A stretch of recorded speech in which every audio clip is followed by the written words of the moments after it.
चलिए देखिए आप लोग, मैंने कहा कि त्रिभुज वह होता है जो 3 भुजाओं से घिरा होता है ना। त्रिभुज जो 3 भुजाओं से घिरा होता है उसे हम लोग त्रिभुज कहते हैं। त्रिभुज के 3 भुजा होता है, 3 कोण होता है, 3 शीर्ष होता है, ठीक है। त्रिभुज में 6 गो तत्व होता है जिसको हम एलिमेंट कहते हैं। एक भुजा के विचार से जो है 3 प्रकार के त्रिभुज होते हैं। वो है आपका कौन? समबाहु त्रिभुज, जिसको इंग्लिश में इक्विलेटरल ट्रायंगल कहते हैं, ठीक है। और दूसरा आपका है समद्विबाहु त्रिभुज, जिसको आइसोस्केल ट्रायंगल कहते हैं। और तीसरा आपका विषमबाहु त्रिभुज, जिसको स्केलर ट्रायंगल कहते हैं। समझ में आ गया? आ गया ना? समबाहु त्रिभुज किसे कहते हैं? जिसका 2 भुजा बराबर होता है, जिसका तीनों भुजा बराबर हो, 2 भुजा नहीं, जिसका तीनों भुजा बराबर हो वो समबाहु त्रिभुज कहलाएगा। समझ गया? तो जिसका तीनों भुजा बराबर, उसका तीनों कोण बराबर। और समद्विबाहु के मतलब 2 भुजा बराबर। समद्विबाहु मतलब सम मतलब बराबर, 2 दी मतलब 2, मतलब जिसका 2 भुजा बराबर वो आपका समद्विबाहु त्रिभुज।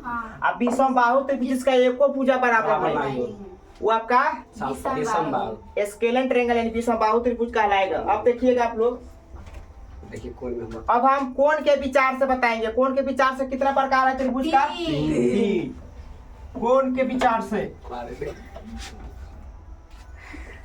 कोण के विचार से, ठीक है। त्रिभुज के 3 प्रकार है।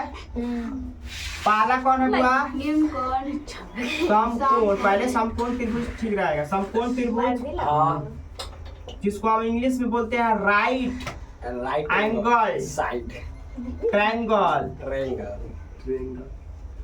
ध्यान से देखो यहाँ पे। और दूसरा है न्यून कोण। क्या है? न्यून कोण त्रिभुज। एक पहला सा एक्यूट एंगल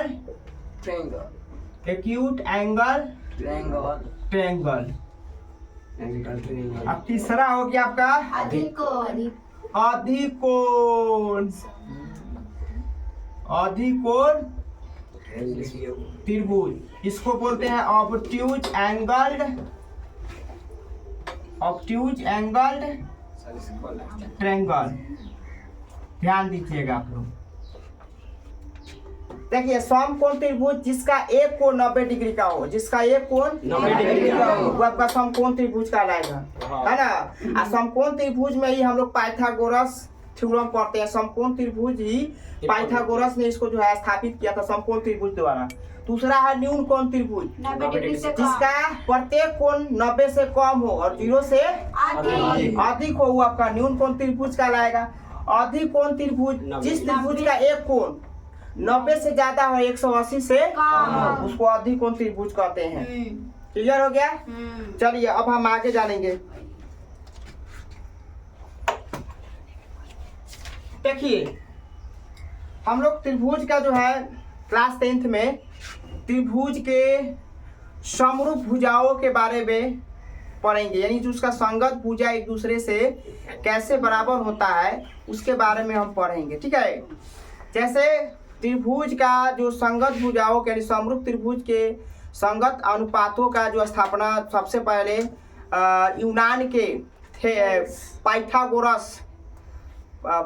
यूनान के जो था, यूनान का वो जो थेल्स प्रमेय, जिसको हम थेल्स प्रमेय कहते हैं, यूनान के थेल्स नाम का विद्वान गणितज्ञ था जिसने 600 ईसा पूर्व में त्रिभुजों के संगत जो है 2 त्रिभुजों के बीच में एक संगत क्या किया था, स्थापना किया था।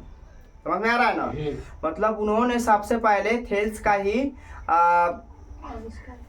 स्थापना किया था, यानी थेल्स नियम दिया था 600 ईसा पूर्व में। उन्होंने बताया था कि यदि अगर किसी एक त्रिभुज के अगर संगत भुजा मतलब मालूम हुआ, चाहे दूसरी त्रिभुज एक दूसरे के संगत भुजा अगर मालूम हो, ज्ञात हो, तो हम दूसरी और तीसरी भुजाओं को आसानी से हम निकाल सकते हैं। समझ रहा है ना?